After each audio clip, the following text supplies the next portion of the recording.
어제장에서 이슈가 있었던 업종 살펴보는 기업 이슈 시간입니다. 먼저 삼성전자가 2028년부터 첨단 반도체 패키징에 유리기판을 도입한다는 소식이 전해지면서 관련주가 날아올랐습니다.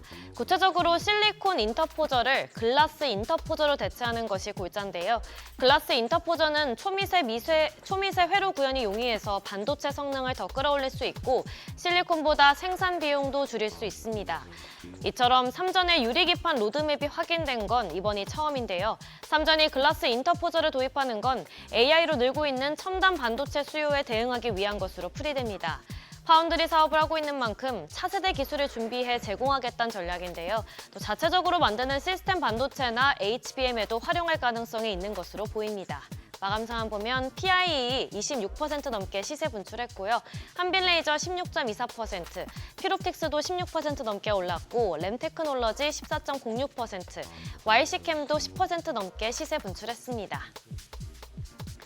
미국의 중국 조선업 제재 압박이 현실화되면서 글로벌 해운사들이 잇따라 중국 조선소를 발주처에서 제외하고 있습니다. 이 틈을 타서 우리 조선업계가 반사이익을 누리면서 조용한 수혜주로 부상하고 있는데요. 실제로 세계 5위 해운사인 독일 하팡로이드가 당초 중국 조선소에 맡기려던 LNG 이중연료 추진 컨테이너선 일부 옵션 물량을 한국 조선소에 발주하는 방안을 검토 중이란 보도가 나왔습니다. 지난달 USTR의 중국산 선박에 대한 항만 수수료 부과 방침 때문인데 현재 하나오션 등이 고려되고 있는데요.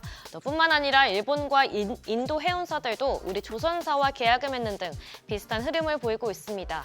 또 컨테이너선에 더해 군함 분야에서도 한국 조선소의 입지가 커지고 있는데요. 현재 미국이 존스법과 번스 톨레프슨법 완화 등을 추진하고 있는 만큼 향후 우리 조선소에 대한 수혜 기대감도 커지고 있습니다.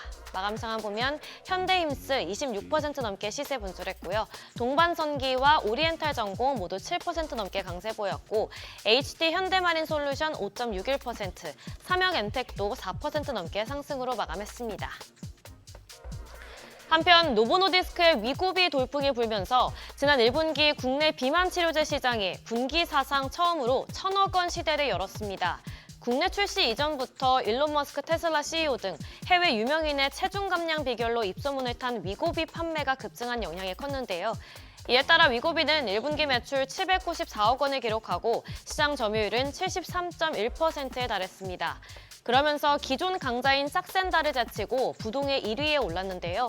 그런데 만약 일라이릴리의 마운자로가 국내에 출시될 경우 다시 시장 판도가 요동칠 가능성이 높습니다. 최근 마운자로의 체중 감량 효과가 노보노디스크의 위고비보다 더 크다는 연구가 나오면서 해외에선 마운자로가 위고비를 밀어내고 있는데요.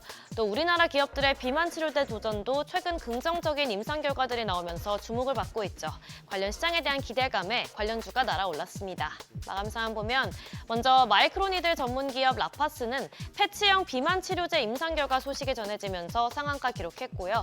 DXVX도 11% 넘게 시세 분출했고 인벤티지랩 10.94%, 대화제약 10% 가까이 시세 분출했고요. 한미약품도 5% 넘게 강세 보였습니다.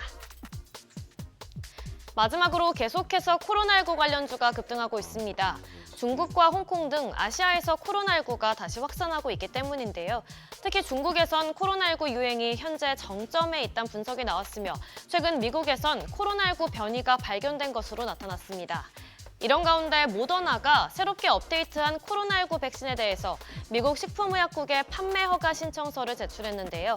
스파이크 백스라는 이름을 갖고 있는데 현재 미국 내 전체 감염 사례의 70%를 차지하는 LP8.1 변종을 타깃으로 하고 있습니다. 향후 8월 중순까지 출시할 것으로 기대되면서 관련주가 강세 보였습니다. 마감 상황 보면 그린생명과학 상한가 기록했고요. 신푼제약 15.7%, 메디콕스도 15% 가까이 시세 분출했고요. 또 프레스티지 바이오파마는 테바 파마슈티컬 인터내셔널과 항암제 투주뉴의 유럽 시장 라이선스 및 공급 계약을 체결했다는 소식이 전해지면서 11% 넘게 뛰었고 셀로메드도 10% 넘게 상승으로 마감했습니다. 지금까지 기업 이슈 전해드렸습니다.